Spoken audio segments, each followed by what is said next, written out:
Welcome back to Tell Me More Stories Told as podcast, Oh. where we take these deep dives into all sorts of fascinating topics. And today, we are going to be cracking open the vault Okay. on Lady Gaga's new single, Disease.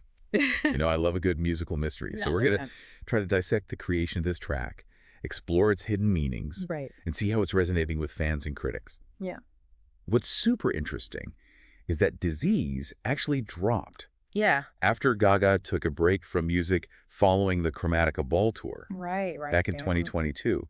She was busy filming Joker, Folie à Deux, but kept teasing us with hints of new music on social media. It all built up to this release, and I have to say, it's a fascinating turn for her sound. It is. You're right about the timing. It's really intriguing to consider how her role as Harley Quinn in the Joker sequel might have influenced the song's darker vibe. And we know that Gaga draws inspiration from all parts of her life.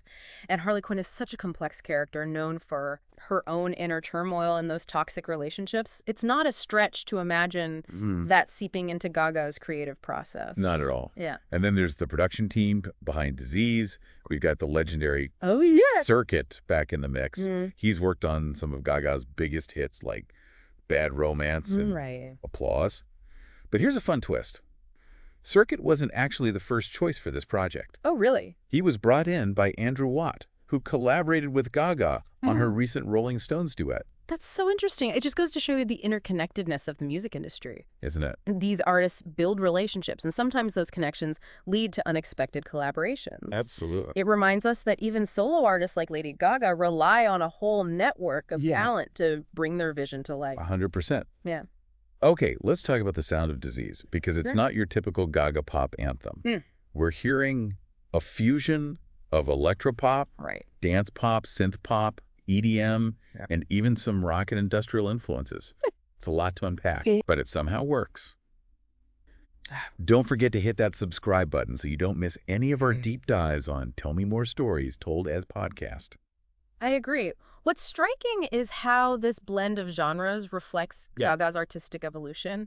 While it's a departure from some of her earlier work, you can still hear those signature Gaga elements like the powerful vocals, the driving beats, and the catchy hooks. Critics have been drawing comparisons to Bad Romance, The Cure, and even George Michael's Freak. What do you think about those comparisons? I can totally see the Bad Romance influence, especially in the song's energy and theatrical feel. Right. It's interesting how certain sounds can instantly transport us back to a specific era or feeling. But Disease also ventures into new sonic territory. Yeah. Particularly with those darker industrial undertones. Yeah. What's fascinating here is that Gaga manages to experiment with different sounds. It's true. While still staying true to her core identity as a pop artist. Absolutely. It's a delicate balance. She's pushing boundaries without alienating her longtime fans. I think so. And speaking of pushing boundaries, let's dive into the lyrical content of Disease. It centers around this intriguing metaphor of love as a potential cure for a lover's ailment. The lyrics are definitely open to interpretation. Lines like, I could play the doctor, I can cure your disease, and I can smell your sickness, I can cure your disease, are repeated throughout the song. Right. Creating a haunting mantra-like effect. Right. What do you make of that repetition? Well, it could be emphasizing the singer's desire to heal and fix their lover. Or perhaps it's a commentary on the cyclical nature of toxic relationships where patterns of hurt and healing keep repeating themselves. Yeah. It's almost as if Gaga is taking on the role of a savior, promising to cleanse her lover of their inner demons. Yeah. But is this a healthy dynamic? Or is it a recipe for codependency? Yeah. That's the question the song leaves us pondering. Yeah. And the music video for Disease, directed by Tanu Muino, adds another layer of complexity to this whole narrative. Absolutely. We see Gaga battling these different versions of herself in this really unsettling suburban setting. It's true. It's a far cry from the glamorous world she often portrays in her videos. That's what makes the video so compelling. It's not just about those flashy visuals. It's about delving into Gaga's psyche and exploring those darker, more vulnerable aspects of herself. Yeah. And the suburban setting itself is interesting. It is. Typically associated with conformity and normalcy, right? Yeah. It becomes this unexpected backdrop for Gaga's internal conflict. You mentioned the suburban setting symbolizing conformity and normalcy. It's almost as if Gaga is using this environment to represent the expectations and constraints placed upon her by fame and public image. Oh, absolutely. And she's breaking free from those limitations throughout the video. Exactly. There's that scene where she's running away from a car that's speeding towards her.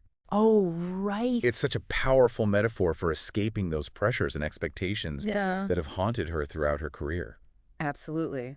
And we can't forget about those striking visuals. Oh my God. We see Gaga in a white dress, reminiscent of Samara from The Ring. Yes. This fierce, all-black leather ensemble with a zippered mask. Right. And of course, the red-eyed Gaga, who seems to represent her inner demons. Those details are so deliberate. Each costume, each visual element is carefully chosen to represent different facets of Gaga's personality and the challenges she's facing.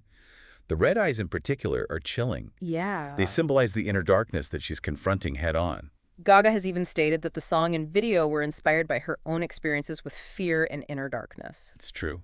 So it's not just a performance, it's a deeply personal artistic expression. That vulnerability is what makes Gaga such a powerful artist. Yeah. She's not afraid to expose her flaws and imperfections. Yeah. And in doing so, she creates this space for her fans to connect with her on a deeper level. Yeah.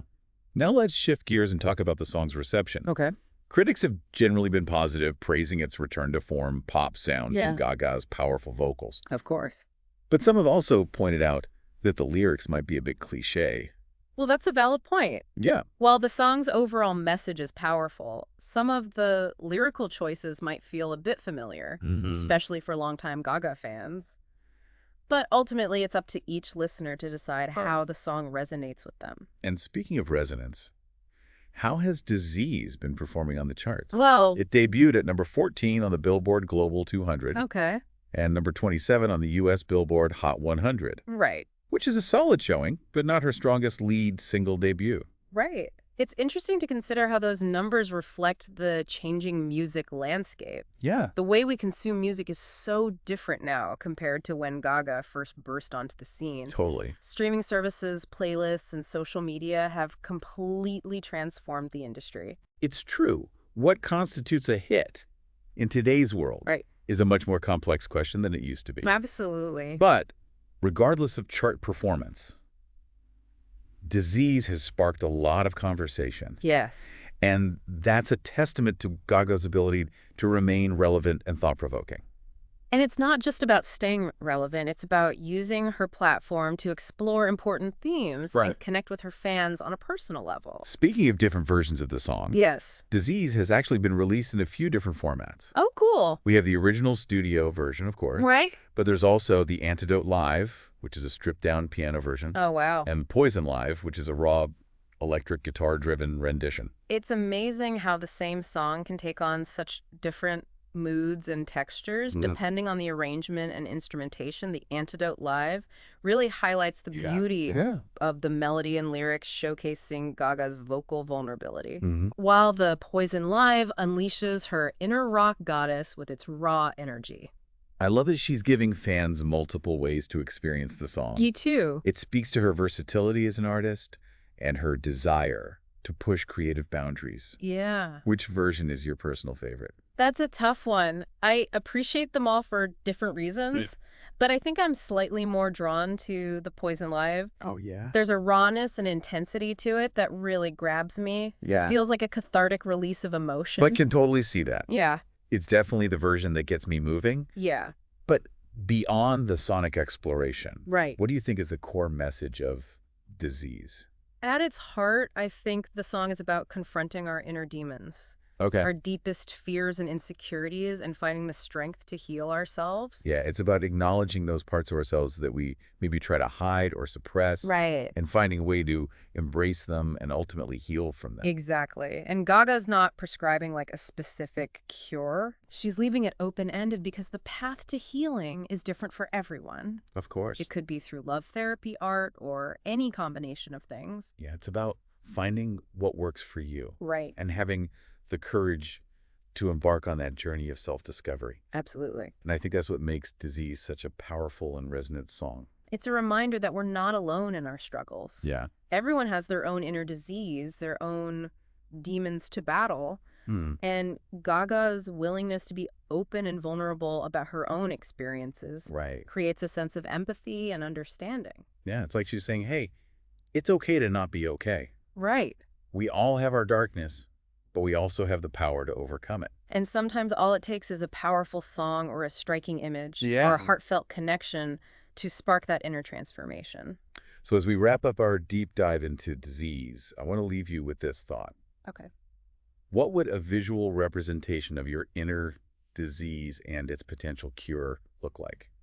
That's a powerful question to ponder. It is. It challenges us to look inward and examine those parts of ourselves that we might try to avoid.